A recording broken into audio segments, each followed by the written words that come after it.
हो गया।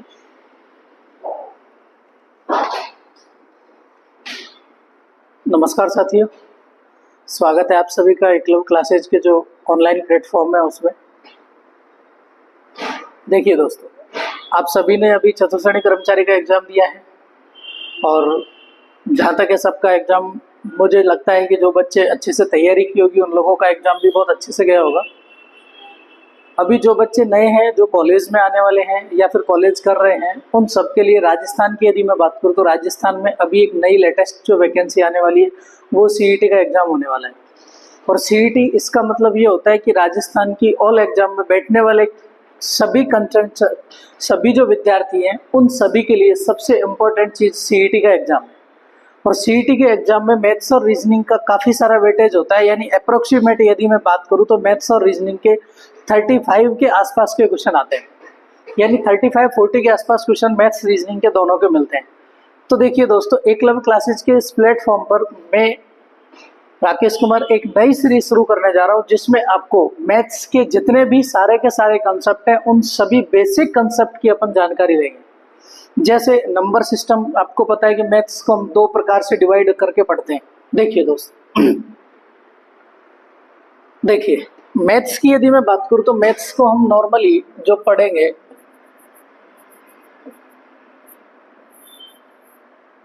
मैथ्स को दो भागों में बांट के पढ़ते हैं। एक तो अर्थमेटिक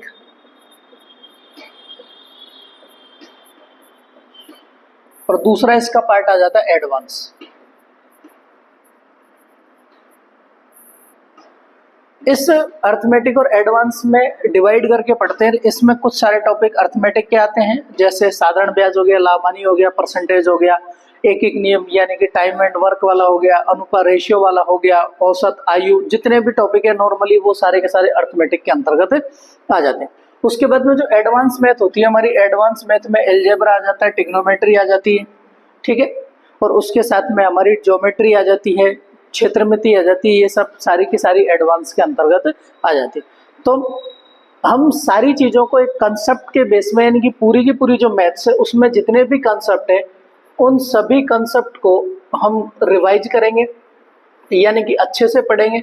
जो बच्चे पहली बार मैथ्स पढ़ रहे हो उन बच्चों के लिए सबसे खास इंपॉर्टेंट ये क्लास होगी, क्योंकि ये पूरी की पूरी सीरीज बेसिक कंसेप्ट पे टिकी होगी। मैथ्स के अंदर यदि आपको कंप्लीट करना है तो आपका बेसिक कंसेप्ट सबसे इंपॉर्टेंट मजबूत होना चाहिए, तो ही आप मैथ्स के सवालों में प्रैक्टिस अच्छे से कर पाओगे। ठीक है दोस्तों, तो देखिए आज का हमारा जो कंसेप्ट है उस कंसेप्ट में हमने देखेंगे कि इकाई का अंक जो है, नंबर सिस्टम को आज हम शुरू करने वाले हैं। और नंबर सिस्टम में हम देखते हैं कि नंबर सिस्टम में जो भी बात होगी उसमें हम सारी चीज़ों को कंसेप्ट के माध्यम से पढ़ेंगे। और कंसेप्ट के माध्यम से पहला जो हमारा कंसेप्ट आता है वो आता है इकाई के अंक का कंसेप्ट। देखिए इकाई के अंक की यदि मैं बात करूँ, देखो अब हम बात करते हैं थोड़ा सा इकाई के अंक की, कि इकाई के अंक का जो कंसेप्ट होता है वो किस तरह से डिपेंड करता है, यानी कि कैसे कैसे इकाई का अंक निकाला। देखिए सबसे पहले तो हम बात करते हैं इकाई का अंक या यूनिट डिजिट। यूनिट डिजिट इकाई का अंक, इकाई का अंक वो होता है जो किसी भी संख्या का अंतिम अंक होता है उसको इकाई का अंक कहते हैं। यानी कि किसी भी संख्या का अंतिम अंक, इकाई अंक और इकाई अंक संख्या का अंतिम अंक।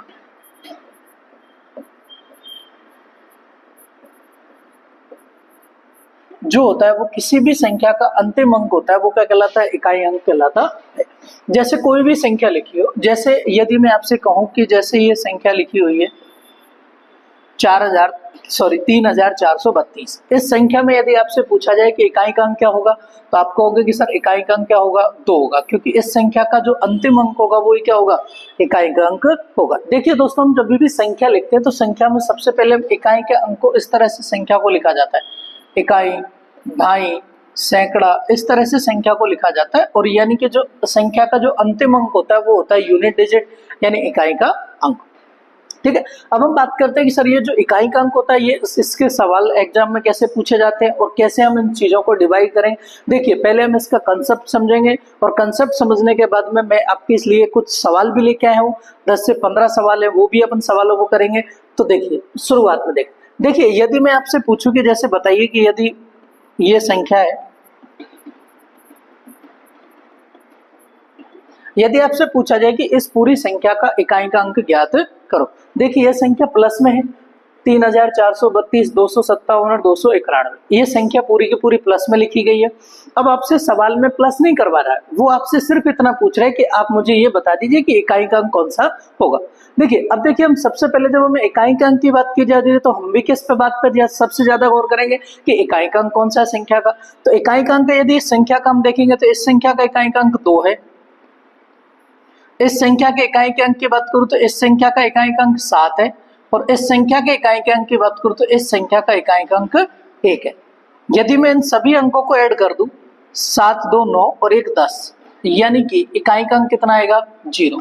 इसका मतलब ये होगा कि ये जो संख्या होगी उसका इकाई का अंक क्या होगा, हमेशा 0 आएगा। ठीक है।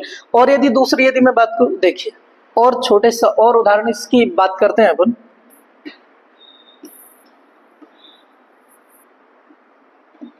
देखिए यदि आपसे पूछा जाए कि बताइए इस संख्या में इकाई का अंक ज्ञात कीजिए, इकाई का अंक हमें निकालना है। तो इकाई का अंक के लिए मैंने अभी आपको बताया था कि हमें पूरी संख्या से कोई मतलब नहीं है, हम सबसे पहले चेक करेंगे कि उस संख्या का इकाई का अंक क्या है। और इकाई का अंक अभी मैंने बताया था क्या होता है, किसी भी संख्या का जो अंतिम अंक होता है उसको बोलते हैं इकाई का अंक। ठीक है। अब देखिए यहाँ पे इकाई के अंक यदि मैं बात करूं तो इकाई का अंक कितना है दोस्त, यहाँ पे 2 है और यहाँ पे कितना है 3। यदि यहाँ पे इकाई के अंकों को मल्टीप्लाई करेंगे तो जो भी संख्या आएगी वो ही हमारे इकाई के अंक में आएगी। तो यहाँ पे क्या आ जाएगा, इकाई का अंक 6 आ जाएगा। ठीक है। और यदि मैं आपसे बात करूं जैसे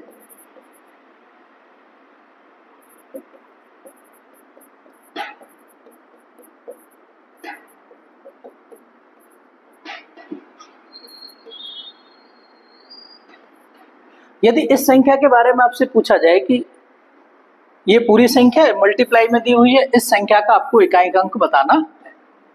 ठीक है। ये 295 है। देखिए दोस्त, अब हमें इकाई का अंक देखना है तो सबसे पहले क्या करेंगे, इसको देखेंगे इकाई का अंक। इकाई का अंक कितना है इसका, 3 है। इसका इकाई का अंक देखेंगे कितना है, 1 है। इसका इकाई का अंक देखेंगे कितना है, 5 है। और इसका इकाई का अंक देखेंगे कितना होगा, 4।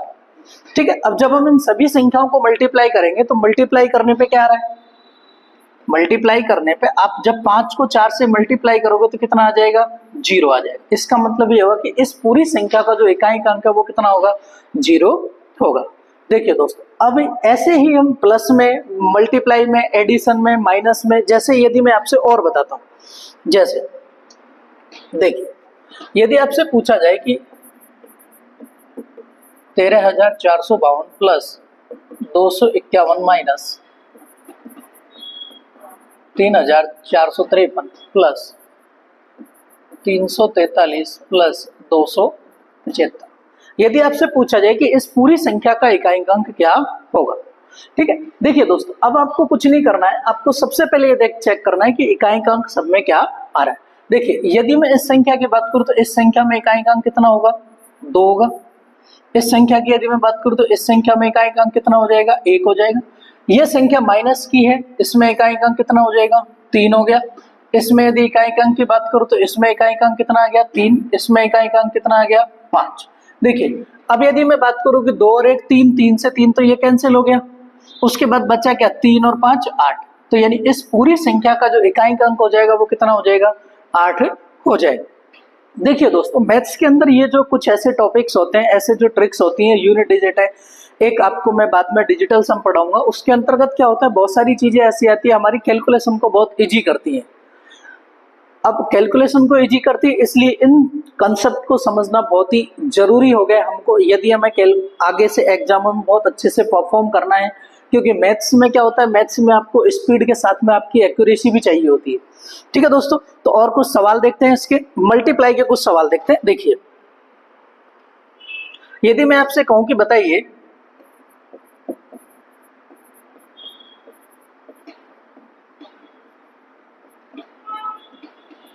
इस संख्या में इकाई अंक बताइए। यदि मैं आपसे कहूं कि 4,592, 391 प्लस 243 है, इस संख्या में इकाई अंक ज्ञात कीजिए। देखिए दोस्तों, मैंने अभी आपको क्या बोला कि इकाई अंक सबसे पहले ये इकाई अंक है, इसमें इसमें इकाई अंक ये है और इसमें इकाई अंक ये है।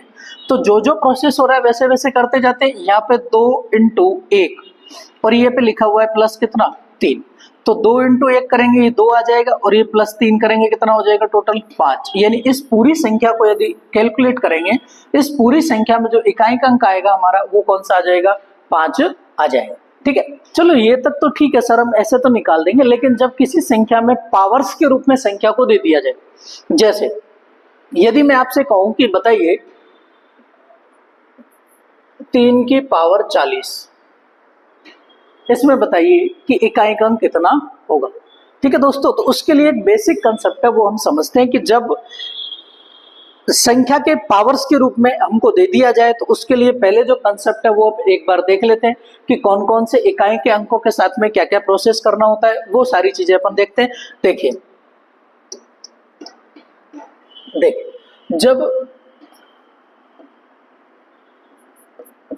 जब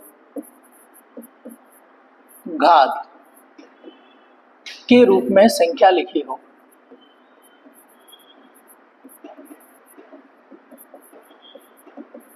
जब घात के रूप में संख्या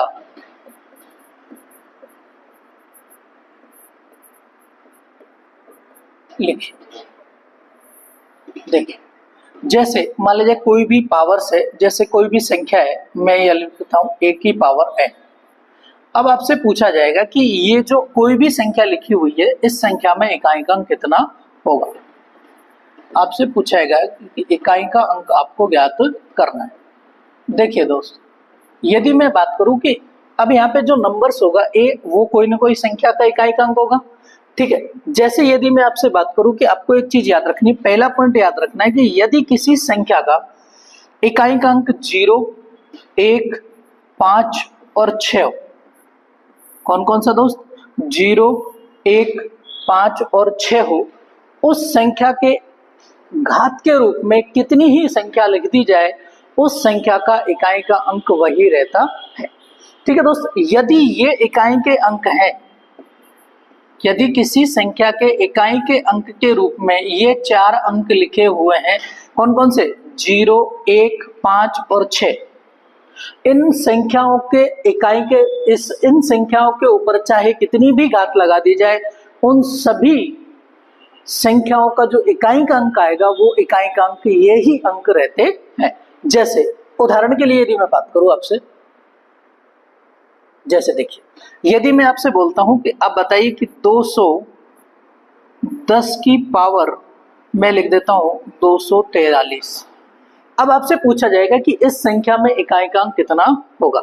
अभी मैंने आपको देखते हैं कि यहाँ पे इकाई का अंक कितना है दोस्त, यहाँ पे इकाई का अंक कितना है 0। तो जब इकाई का अंक 0 हो तो मैंने आपको बोला था कि जब 0, 1, 5 और 6 इकाई के अंक हो तो इकाई का अंक कभी भी चेंज नहीं होता है, इकाई का अंक वही के वही रहता है। इसका मतलब क्या हुआ, देखिए मैं आपको थोड़ा सा खोल के समझाता हूँ। जैसे मैं लिखता हूं कि 2 की पावर या 20 की पावर 4, क्या लिखा 20 की पावर 4 लिखा। ठीक है, अब 20 की पावर 4 को मैं यदि मैं इसको खोलूं तो कितना होगा 20 इंटू 20 इंटू 20 इंटू 20। देखिए दोस्तों हर में 0 आ रहा है तो इसका मतलब 0 का इकाई का अंक क्या आएगा 0 ही आएगा।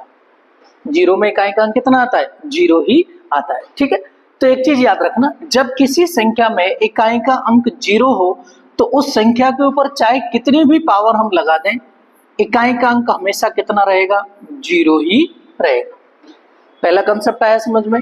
देखिए दोस्तों, यदि किसी संख्या में इकाई का अंक 0, 1, 5 और 6 है, उनके इकाई के अंक हमेशा 0 ही वही के वही इकाई के अंक रहेंगे। जैसे देखिए यदि मैं आपसे कहूं कि बताइए 411 की पावर 2001, 411 की पावर 2001, आप बताइए मुझे इसमें इकाई का अंक कितना होगा। तो देखिए दोस्तों अभी मैंने क्या बोला, यदि 0, 1, 5 और 6 हो तो इकाई का अंक हमेशा क्या रहेगा वही संख्या रहेगी। तो इकाई का अंक इसमें कितना है दोस्त 1 है, तो इकाई का अंक इधर भी कितना आएगा पूरी संख्या का, तो भी 1 आएगा। ठीक है, और देखिए यदि मैं आपसे कहूं कि 125 की पावर 993, 125 की पावर 993, यदि आपसे पूछा जाए कि इस संख्या में इकाई का अंक क्या होगा, क्योंकि देखिए दोस्तों पावर्स लिखने का मतलब क्या होता है, आपको पता है यदि a की पावर n टाइम्स लिख दी जाए इसका मतलब होता है a को n टाइम्स मल्टीप्लाई करना, a को n टाइम्स मल्टीप्लाई करना। इसका मतलब ये हुआ कि यदि 125 को यदि हमें इस संख्या को खोलना है तो 125 को 993 बार मल्टीप्लाई करना पड़ेगा। अब इतना मल्टीप्लाई कर नहीं सकते, तो उसके लिए कुछ चीजें हैं, जैसे अब इसमें हमें चेक करना है कि इसमें इकाई का अंक कितना आएगा। तो इकाई का अंक चेक करने के लिए सबसे पहले हम क्या करेंगे, इस संख्या के इकाई का अंक को देखेंगे। तो इकाई का अंक कितना आ रहा है मेरे दोस्त, 5 आ रहा है। अभी मैंने आपको एक कंसेप्ट बताया था कि यदि किसी संख्या में इकाई का अंक 0, 1, 5 और 6 आ जाता है, उस संख्या में इकाई का अंक चाहे उस पर घात कितनी भी लगा दी जाए, उस संख्या में इकाई का अंक कितना आएगा, वही का वही रहेगा। यानी कि यदि इकाई का अंक यहाँ 5 है तो पूरी संख्या में भी इकाई का अंक कितना आएगा, 5 ही आएगा। जैसे इसके मैं आपको उदाहरण बताता हूं, देखिए दोस्तों,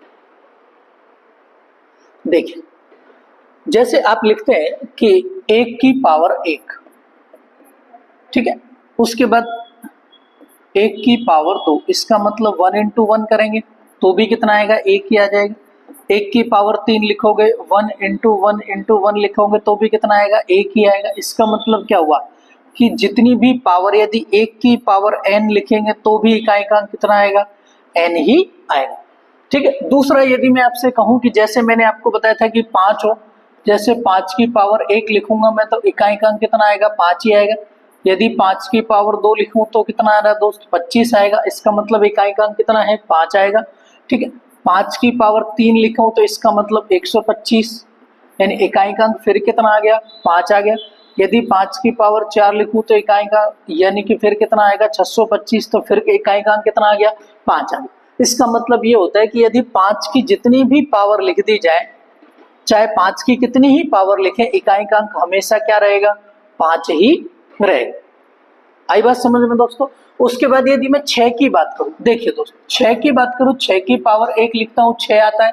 6 की पावर 2 लिखूंगा कितना आएगा, 36 आ जाएगा। 6 की पावर 3 लिखूंगा 216 आ जाएगा।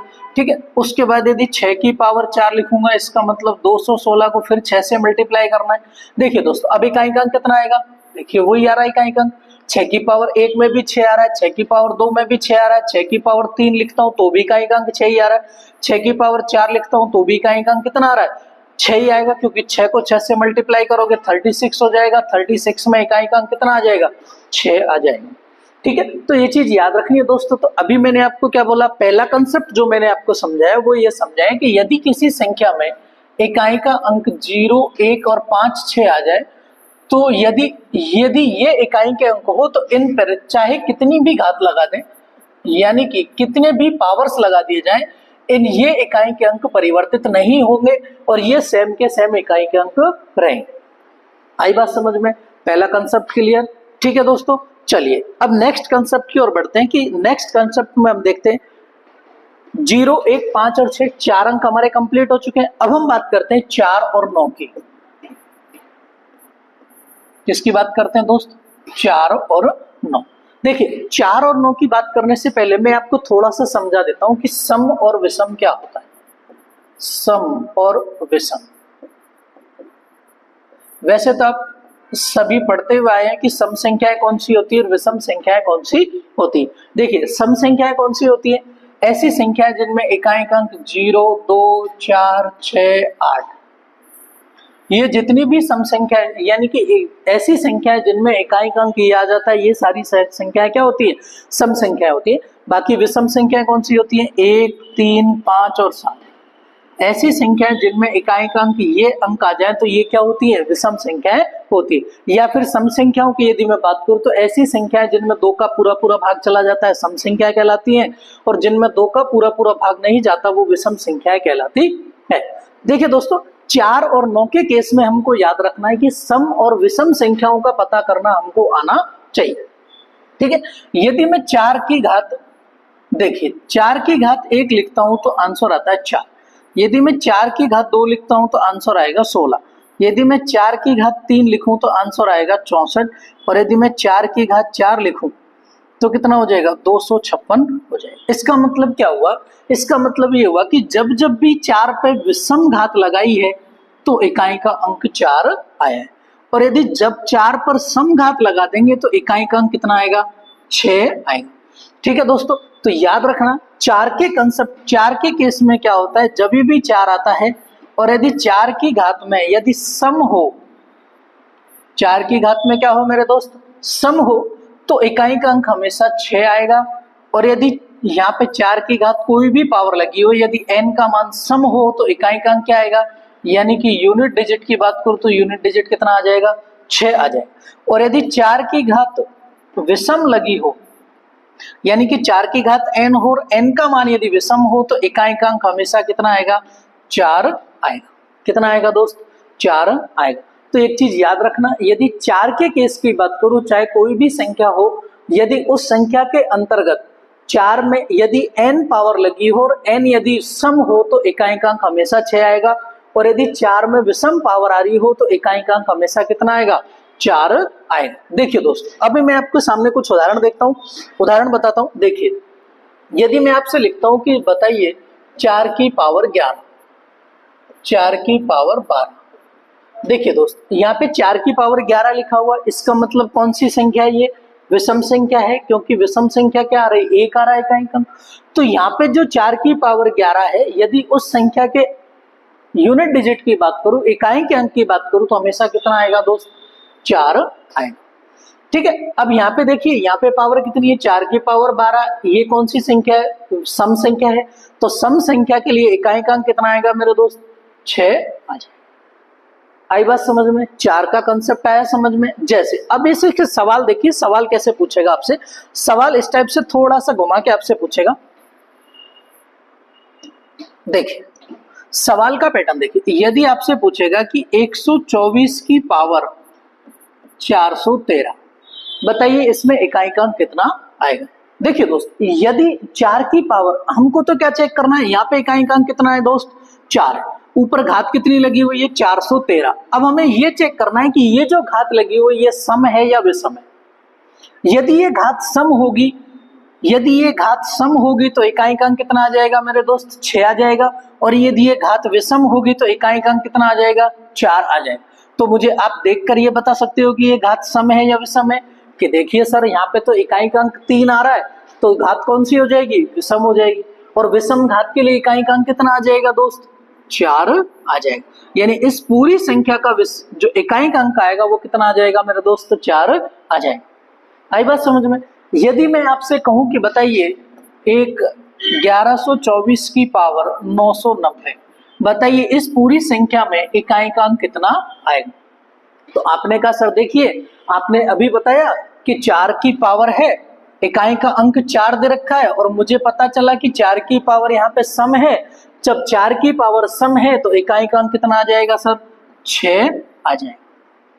इकाई का अंक कितना आ जाएगा 6 आ जाएगा। ठीक है दोस्त, तो आई बात समझ में। यदि 4 की पावर हो, यदि किसी संख्या का इकाई का अंक 4 हो, और यदि 4 की पावर में n घात लगी हो, और यदि n का मान सम हो तो इकाई का अंक 6 आएगा। और यदि n का मान विषम हो तो इकाई का अंक कितना आ जाएगा 4 आ जाएगा। आई बात समझ में। चलिए अब हम बात करते हैं आगे अंक के 9। देखिए यूनिट डिजिट 9, यानी कि 9 यदि इकाई का अंक हो। ठीक है, अब इन दोनों के केस में, 4 और 9 के केस में सम और विषम का ही हमें ध्यान रखना होता है।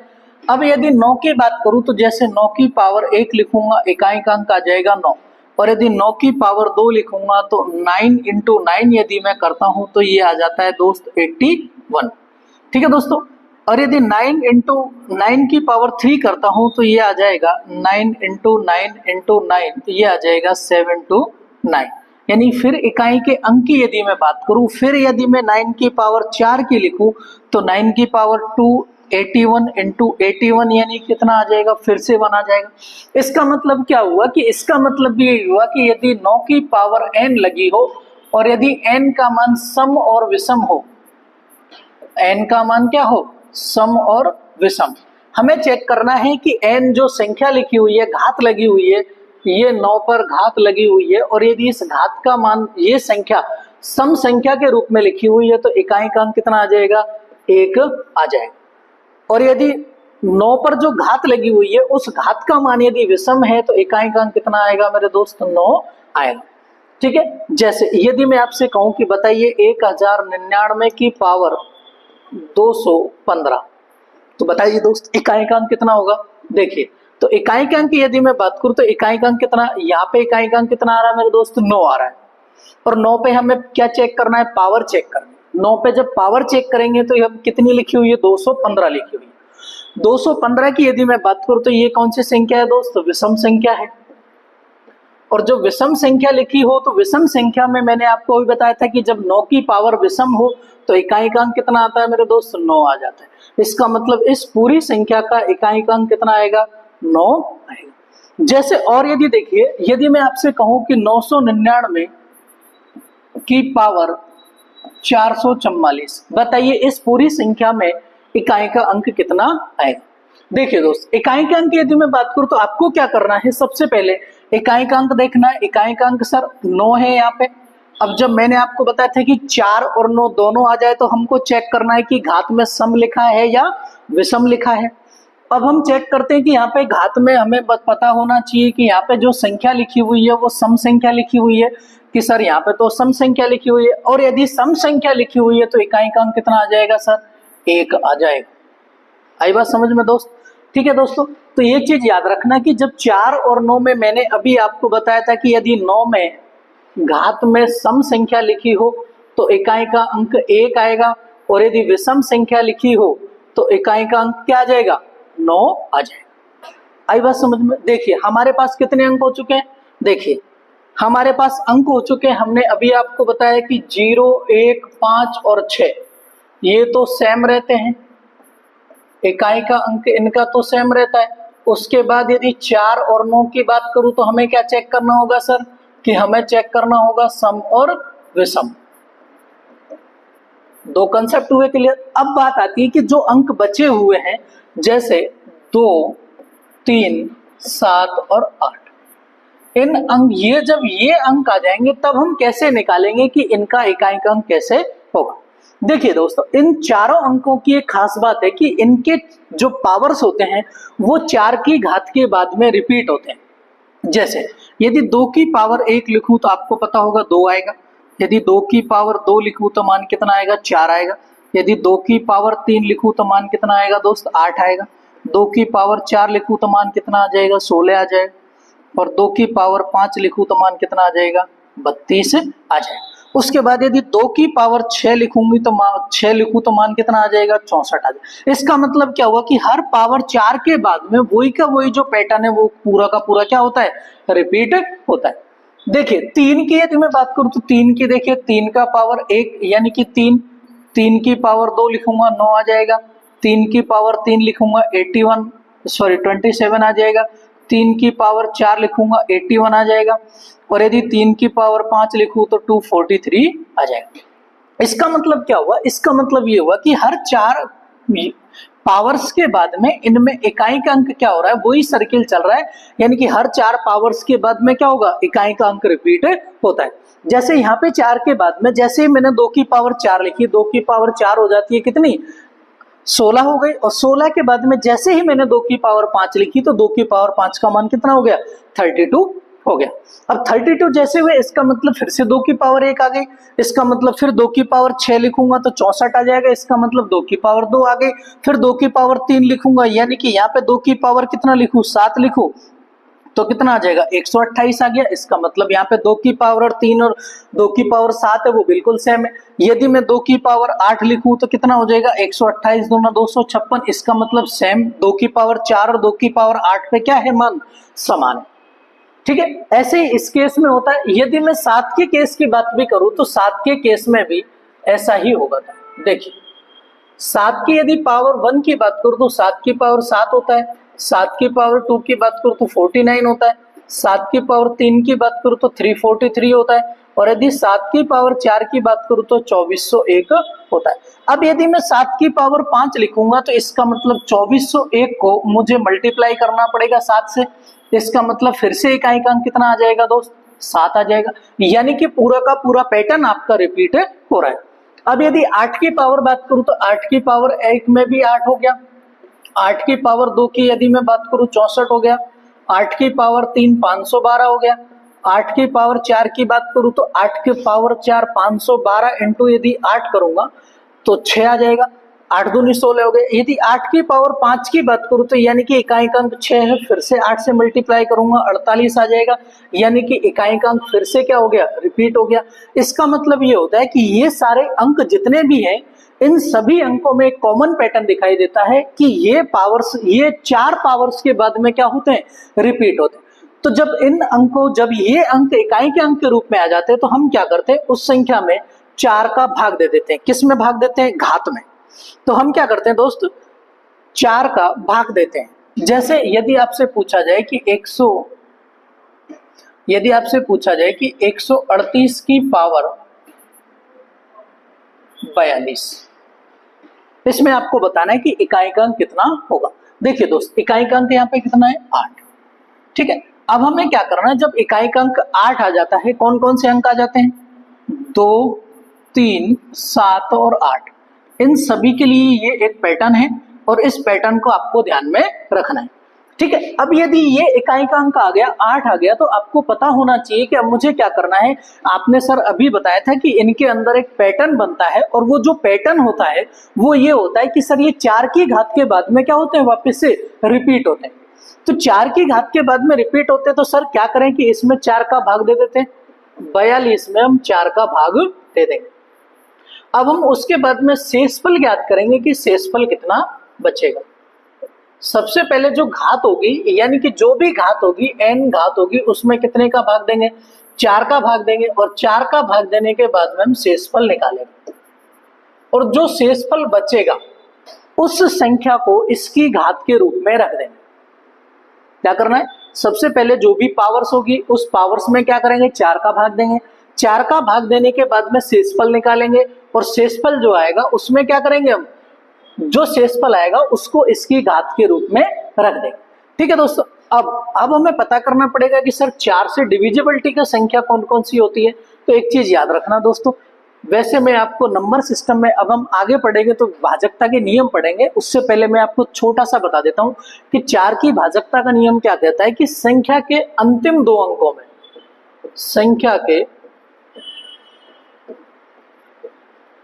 अंतिम 2 अंकों में यदि 4 का पूरा पूरा भाग चला जाता है तो वो संख्या 4 से पूरी तरह से विभाजित होती है।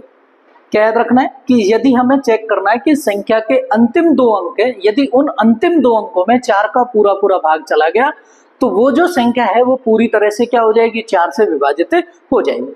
अब देखिए, अब यदि मैं यहाँ पे बात करूं कि यहाँ पे यदि मुझे पता चलना चाहिए, जैसे नॉर्मल यदि आप चेक करोगे तो यहाँ पे 40 में 4 का भाग चला जाएगा और यदि आगे बात करूं तो 44 में जाएगा। इसका मतलब जो रिमाइंडर बचेगा मेरा, कितना बचेगा, 2 बचेगा। अब रिमाइंडर मुझे पता चल गया कि कितना बचेगा, 2। अब मैं क्या करूंगा, ये जो 8 इकाई का अंक है इसकी पावर के रूप में 2 रख दूंगा और 8 दूनी के 8 की पावर यदि 2 लिखे तो कितना होता है, 64। इसका मतलब इस पूरी संख्या का जो इकाई का अंक आएगा वो कितना आ जाएगा मेरे दोस्त, 4 आ जाएगा। आई बात समझ में। देखिए, और देखिए एक उदाहरण, यदि मैं आपसे कहूं कि बताइए 2 की पावर 73 कितनी है, 2 की पावर 73। अब 2 की पावर 73 की बात यदि मैं करूं तो देखिए, अब मुझे क्या करना है, इसमें इकाइकांक निकालना है। इकाइकांक कैसे निकालूंगा दोस्त, सबसे पहले मुझे दिख रहा है कि यहाँ पे 2 आ रहा है, 2 आ रहा है तो मुझे इस पावर्स में क्या करना पड़ेगा, 4 से डिवाइड करना पड़ेगा और 4 से डिवाइड करने के लिए मुझे पता चला कि अंतिम 2 अंकों में 4 का पूरा पूरा भाग चला जाना चाहिए, वो संख्या 4 से पूरी तरह से भाज्य हो जाएगी। तो देखिए यहाँ पे 73 है, देखिए यदि ये 72 होता तो 4 से पूरा पूरा कट जाता, कटता है नहीं कटता, और यदि ये 76 होता तो भी 4 से कट जाता। यदि 72 होता तो इसका मतलब इसमें रिमाइंडर कितना आ जाता मेरे दोस्त, 1 रिमाइंडर बच जाता, क्योंकि 72 तो पूरा पूरा कट जाएगा। ठीक है, रिमाइंडर कितना बचेगा, 1 बचेगा, तो 2 की घात 1 का मान कितना हो जाएगा, 2 हो जाएगा। इसका मतलब इस पूरी संख्या में जो इकाई का अंक आएगा वो कितना हो जाएगा मेरे दोस्त, 2 आ जाएगा। आई बात समझ में। तो देखिए हमने जो कंसेप्ट पढ़े उन कंसेप्ट में मैं आपको पूरा का पूरा समझा देता हूं। देखिए सबसे पहला जो हमने कंसेप्ट पढ़ा वो पढ़ा कि 0, 1, 5 और 6 ये यदि इकाई के अंक के रूप में आते हैं तो इन पर चाहे कितनी ही घात n के रूप में लगाई जाए, इकाई का अंक वही रहते हैं, 0, 1, 5 और 6 ही रहेंगे। ये क्या रहेंगे, इकाई के अंक इनके परिवर्तित नहीं होते। आई बात समझ में। दूसरा हमने पढ़ा 4 और 9 का। देखिए दोस्त 4 और 9 का मैंने आपको बताया था कि 4 में यदि समघात हो और विषम घात हो, दोनों में आपको बताया था कि 4 में समघात हो तो इकाई का अंक 6 होगा और 4 में विषम घात हो तो इकाई का अंक कितना होगा, 4 हो जाएगा। उसके बाद 9 में भी आपको बताया था कि यदि समघात हो 9 में तो इकाई का अंक कितना आएगा मेरे दोस्त, 1 आएगा, और यदि विषम घात हो 9 में तो कितना आ जाएगा, इकाई का अंक 9 आ जाएगा। ठीक है, उसके बाद मैंने आपको बताया था दूसरा कंसेप्ट ये था। तीसरा हमारा जो कंसेप्ट था उसमें था कि यदि इकाई का अंक 2, 3, 7 और 8 हो, उस कंडीशन में क्या करना है, उस कंडीशन में हमको क्या करना है, जो भी पावर्स आएगी यानी कि जो भी घात होगी उस घात को किससे डिवाइड करना है, 4 से डिवाइड करना है। उस घात को किससे डिवाइड करना है मेरे दोस्त, 4 से डिवाइड करना है, और 4 से डिवाइड करने के बाद में शेषफल निकालना है और उस शेषफल को इनकी जो इकाई अंक है उनके पावर्स के रूप में रख देना है। अब सर यदि शेषफल 0 आ गया, तो यदि शेषफल 0 आ जाता है तो पावर्स के रूप में 4 लिखा जाता है। यदि शेषफल 0 आ गया, जैसे यदि मैं आपसे कहूं कि 7 की पावर 400 में इकाई का अंक ज्ञात करो, आप देखोगे कि सर यदि मैं इसमें 4 का भाग दूंगा पूरा पूरा चला जाएगा, और पूरा पूरा भाग चला गया तो मुझे इसका मतलब शेषफल रिमाइंडर 0 आ गया, और जब रिमाइंडर 0 आ जाता है तब हम क्या करते हैं, 7 की पावर 4 रखते हैं। यहाँ पे पावर्स के रूप में कितना रखते हैं, 4, और 7 की पावर 4 की यदि मैं बात करूं तो 7 की पावर 4 का मान कितना होता है, 2401 होता है। इसका मतलब यूनिट डिजिट कितना आ गया, 1 आ गया। ठीक है दोस्त, तो ये सारे के सारे कंसेप्ट थे इकाई के अंक को लेके। ठीक है, तो ये सारे के सारे कंसेप्ट हमें याद रखने हैं। अब हम थोड़ा सा सवालों की ओर बढ़ते हैं, जो मैं आपके लिए सवाल लेके आया था। देखिए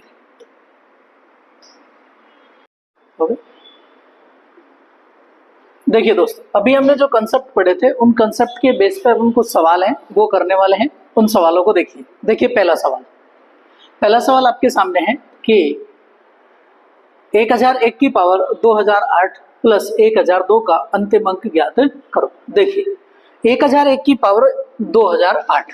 देखिए दोस्तों, अभी मैंने आपको बताया था कि क्या करना है, 1001 की पावर 2008। अभी मैंने आपको बताया था कि यदि किसी संख्या के इकाई का अंक 0, 1, 5 और 6 आ जाए, यदि उन इकाई के अंकों पर चाहे कितनी घात लगाएं हम, इकाई के अंक वही रहते हैं, बदलते नहीं। उसके बाद यहाँ पे जो संख्या लिखी हुई है वो लिखी हुई है 1002। ठीक है, तो यहाँ का इकाई का अंक कितना आएगा मेरे दोस्त, 1 आएगा, और यहाँ पे इकाई का अंक कितना है, 2, तो टोटल कितना हो गया, 3। तो यानी इस पूरी संख्या का इकाई का अंक कितना आ जाएगा, 3 आ जाएगा। आई बात समझ में। चलिए नेक्स्ट सवाल की ओर बढ़ते हैं। देखिए अगला सवाल है कि ये लिखा हुआ है 1, 2, 3, 4, 5 यानी कि 12345 के, और उसकी पावर लिखी हुई है 72। यदि इसमें इकाई का अंक 6 हो तो के का मान ज्ञात करो। देखिए यानी कि ये लिखा हुआ है के और 72, और इसमें लिखा हुआ है इस पूरी संख्या का जो इकाई का अंक है वो क्या आ रहा है, 6 आ रहा है। तो आपको बताना है कि के मान क्या क्या हो सकते हैं। देखिए के मान की पॉसिबिलिटी यदि हम चेक करें कि सबसे पहले तो आपको दिमाग में आना चाहिए कि सर यहाँ पे मैं अभी आपने बताया था कि यदि 0, 1, 5 और 6 हो तो इकाई का अंक हमेशा क्या रहेंगे, 6 ही रहेगा। इसका मतलब के की वैल्यू, एक वैल्यू क्या आ सकती है, 6 आ सकती है। के की एक वैल्यू क्या आ सकती है, 6। दूसरा, यदि मैं चेक करता हूं कि यहाँ पे कितना है, यदि मैं यहाँ पे के की जगह 8 रखता हूं तो 8 की पावर कितनी हो जाएगी, 72 हो जाएगी, और यदि के की जगह 2 रखता हूं तो 2 की पावर कितनी हो जाएगी, 72 हो जाएगी। अभी मैंने आपको 2, 3 और 7 और 8 का एक नियम बताया था उस नियम के तहत मैंने आपको बताया था कि यदि ये इकाई के अंक हो और उसके बाद कोई भी पावर इन पे लगी हो तो सबसे पहले हम जो पावर्स होती है उसमें क्या करते हैं, 4 का भाग देते हैं। अब 4 का भाग जैसे देंगे तो पूरा पूरा भाग चला जाएगा, और पूरा पूरा भाग चला जाता है तो मैंने आपको एक ही चीज बोली है कि उस संख्या की जो इकाई का अंक होता है उस पे घात के रूप में कितना लिख देते हैं, 4 लिख देते हैं। यहाँ भी कितना लिख देंगे, 4। देखिए अब 8 की पावर 4 का मान निकालना है। 8 की पावर 4 की यदि मैं बात करूं, देखिए 64 इंटू 64 लिख सकता हूँ 8 की पावर 4 को, तो इकाई का अंक कितना आ जाएगा, 6 आ जाएगा। यहाँ पे 2 की पावर 4 कितना होता है, 16, तो इकाई का अंक कितना आ गया, 6। इसका मतलब ये हो सकता है कि यहाँ पे 8 भी सही हो सकता है और 2 भी सही हो सकता है। इसका मतलब आंसर क्या हो जाएंगे, all of the above answer हो जाएंगे। ठीक है दोस्त, चलिए अगले सवाल की ओर। अगला सवाल है कि ये देखा है कि 222 की पावर 888 यानी कि 222 की पावर 888 प्लस 888 की पावर 202 का इकाई का अंक ज्ञात करना है कि अंतिम अंक इसमें क्या है। देखिए अभी यहाँ पे दोनों अंक कौन से हैं, मैंने आपको बताया था कंसेप्ट में 2, 3, 7, 8 हो तो हम पावर्स में क्या करेंगे, 4 का भाग देंगे। और 4 के भाग के लिए मैंने आपको भाजकता का नियम बताया था 4 के भाग के लिए कि संख्या के अंतिम 2 अंकों में, संख्या के अंतिम 2 अंक, अंतिम 2 अंकों में यदि 4 का पूरा पूरा भाग चला जाता है तो वो संख्या क्या हो जाएगी, 4 से पूरी तरह से भाज्य होगी। देखिए अब यहाँ पे देखिए 88 है और यहाँ पे कितना है, 22। देखिए अब 88 में तो 4 का पूरा पूरा भाग चला जाएगा। जब 4 का पूरा पूरा भाग चला जाएगा तो 2 की पावर कितना लिख देंगे दोस्त, 4 लिख देंगे। उसके बाद अब देखिए मैंने आपको बोला था कि जब भाग देते हैं उसके बाद में रिमाइंडर हमको ज्ञात करना होता है कि रिमाइंडर कितना बचा है। अब रिमाइंडर यदि मैं 22 में यदि 4 का भाग दूं तो रिमाइंडर कितना बचेगा, 2 बचेगा। तो इसका मतलब इस 8 की पावर में क्या लिख दूंगा, 2। ठीक है, अब बताइए 2 की पावर 4 कितना होता है, 16 होता है, और 8 की पावर 2 कितना होता है, 64 होता है। यदि 16 और 64 इकाई का अंक कितना है, यहाँ पे 6 और यहाँ पे कितना है मेरे दोस्त, 4। 6 और 4 को ऐड करेंगे कितना आ जाएगा, 10 आ जाएगा। इकाई का अंक कितना आ गया, 0 आ गया। इकाई का अंक कितना आ गया, 0 आ गया। चलिए अगले सवाल की ओर देखते हैं। अगला सवाल देखिए, अगला सवाल है 32 की पावर 32 का अंतिम अंक क्या होगा। देखिए इकाई का अंक कितना है मेरे दोस्त, 32 की पावर 32 में इकाई का अंक कितना है, 2। यहाँ पे घात कितनी है, 32। अब इसका मतलब इसमें 4 का पूरा पूरा भाग जा रहा है, और जब 4 का पूरा पूरा भाग जा रहा है तो रिमाइंडर कुछ नहीं बचता है, तो 2 की घात कितना रख देंगे, 4, और 2 की घात 4 का मान कितना होता है, 16। 16 में आंसर कितना आ जाएगा, 6। 16 में आंसर कितना आ जाएगा, 6, यानी कि यूनिट डिजिट का जो मान है वो कितना आ जाएगा, 6 आ जाएगा। चलिए अगला सवाल देखिए। अगला सवाल है कि 329 की पावर 78 में इकाई का अंक क्या होगा। देखिए 329 की पावर 78, देखिए अभी इकाई का अंक कितना है यहाँ पे दोस्त, 9। और 9 के लिए मैंने आपको 9 और 4 का एक नियम बताया था कि 9 पर यदि घात सम हो, 9 पर घात सम हो, यहाँ पे n पावर लगी और n की वैल्यू सम हो, यानी कि सम हो तो इकाई का अंक कितना आता है, 1 आता है। और यदि n की घात विषम हो तो इकाई का अंक कितना आता है, 9 आता है। अब तो हमें चेक करना है, 9 आ गया तो इकाई का मतलब हमें क्या चेक करना है, घात को चेक करना है कि घात सम है या विषम है। तो बताइए दोस्त यहाँ पे घात क्या है, सम, और जब सम घात है तो इकाई का अंक कितना आएगा दोस्त, 1 आ जाएगा। इकाई का अंक कितना आ जाएगा, 1 आ जाएगा। चलिए अगले सवाल की ओर बढ़ते हैं। देखिए अब लिखा हुआ 122 की पावर 173, देखिए वो इकाई का अंक 2 आ रहा है, 122 की पावर 173, इकाई का अंक कितना है मेरे दोस्त, 2। इकाई का अंक 2 है, ठीक है, और पावर कितनी है, 173। पावर चेक करनी है आपको, 4 का भाग देना है, रिमाइंडर बताना है कि रिमाइंडर कितना बचेगा, तो 73 है, 73 में 4 का भाग देंगे, रिमाइंडर कितना बचेगा, कितना बचेगा रिमाइंडर, 1। यदि 72 होता तो पूरा पूरा कट जाता, रिमाइंडर कितना बचेगा, 1। तो 2 की पावर कितनी आ जाएगी, 1 आ जाएगी। 2 की पावर 1 का मान कितना होता है, 2। तो इसके इकाई में अंक कितना आ जाएगा, 2 आ जाएगा। ठीक है दोस्त, चलिए अगले सवाल की ओर बढ़े। ये देखिए अगला सवाल में इकाई का अंक यहाँ पे 4 दे रखा है दोनों जगह। देखिए 4 का मैंने आपको एक नियम बताया था कि यदि 4 की पावर n, अब n यदि सम हो तो इकाई का अंक जो हमारा यूनिट डिजिट होता है, इकाई का अंक होता है, वो कितना आएगा? 6 आएगा। और यदि n का मान विषम हो, n का मान क्या हो? विषम। और यदि n का मान विषम हो तो यूनिट डिजिट कितना आ जाएगा? 4 आ जाएगा।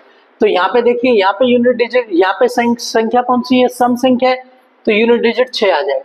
यहाँ पे विषम संख्या है तो यूनिट डिजिट 4 आ जाएगा। इसका मतलब आंसर कितना आ जाएगा? 0 आ जाएगा। 6 और 4 कितने हो जाएंगे? 10 हो जाएंगे, तो आंसर कितना आ जाएगा? 0 आ जाएगा। चलिए आगे सवाल की ओर बढ़ते हैं। देखिए अगला सवाल है ये, इसमें दे रखा है कि इस संख्या को और इस संख्या को यदि गुणा किया जाए तो इस गुणनफल में इकाई का अंक ज्ञात करो। ठीक है दोस्त, देखिए अभी सबसे पहले इसको मैं चेक करता हूं कि इसका इकाई का अंक कितना आएगा। कि सर अभी आपने बताया था कि 0, 1, 5 और 6 होंगे तो इकाई का अंक वही रहेगा। इसका मतलब दूसरी जो संख्या है उसका इकाई का अंक तो मुझे पता चल गया। गुणा इस संख्या का इकाई का अंक निकालना है। इस संख्या के इकाई का अंक मैंने आपको बताया था कौन कौन से अंक? 2, 3, 7 और 8 हो तो हम क्या करते हैं? पावर्स में 4 का भाग देते हैं, यानी कि 4 का चेक करते हैं। तो 245 के यदि मैं बात करूं तो यदि मैं इसमें रिमाइंडर चेक करूं 45 में, 45 से 4 को भाग देके रिमाइंडर चेक करूंगा तो रिमाइंडर कितना आ जाएगा मेरे दोस्त? 1 आ जाएगा।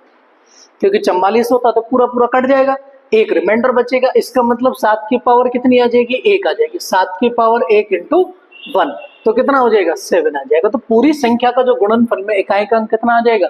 1 आ जाएगा। ठीक है, चलिए अगला देखिए। अगला सवाल है कि 25 की पावर, देखिए 36 की पावर और 73 की पावर। देखिए अभी मैंने आपको बताया था कि आपको पहला कंसेप्ट जो मैंने बताया था कि यदि इकाई का अंक 0, 1, 5 और 6 हो तो इकाई के अंक चाहे कितनी भी घात लगा दीजिए, इकाई के अंक वही रहते हैं। तो इसमें बताइए दोस्त कितना आ जाएगा? 5 आ जाएगा। इसमें बताइए दोस्त 6 आ जाएगा। अब बची ये संख्या 73 की पावर 54।